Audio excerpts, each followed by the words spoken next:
Good day mga boss. Ngayon mag-i-install tayo ng adapter ng Wendy. So yung headset natin, i-install natin dito sa Wendy X-Field Ballistic Tactical Helmet natin. So ito mga idol, yung ating Wendy Tactical Helmet. So iba yung rail niya mga idol, no? Kung i-compare natin sa Fast Helmet.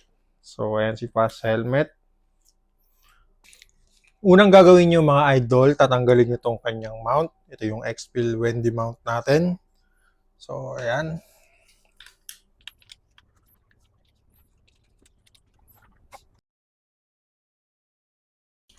Mga idol, natanggal ko na yung rail or yung mount natin. So, ang next natin gagawin mga idol is kukunin natin itong kanyang adapter.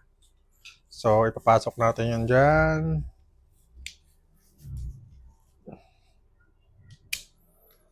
Tapos tulak.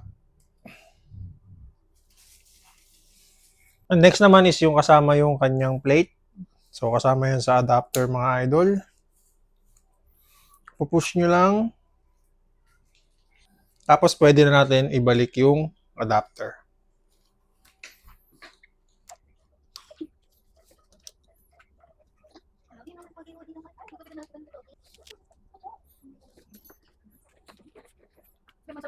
Next mga idol, ilalagay na natin siya dito. Tapos, i-screw na natin siya ulit.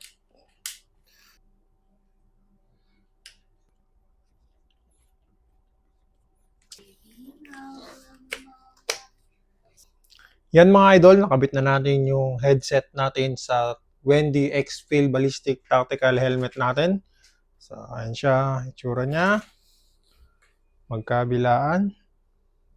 So, ang maganda dito mga idol, dali lang mag-adjust, no? Ayan, no? Tutulak lang siya. Compare dun sa Fast Helmet, kasi medyo nahirapan ako dahil sobrang tigas. Pero dito, napaka-smooth na lang nung kanyang adjustment. Ayan siya.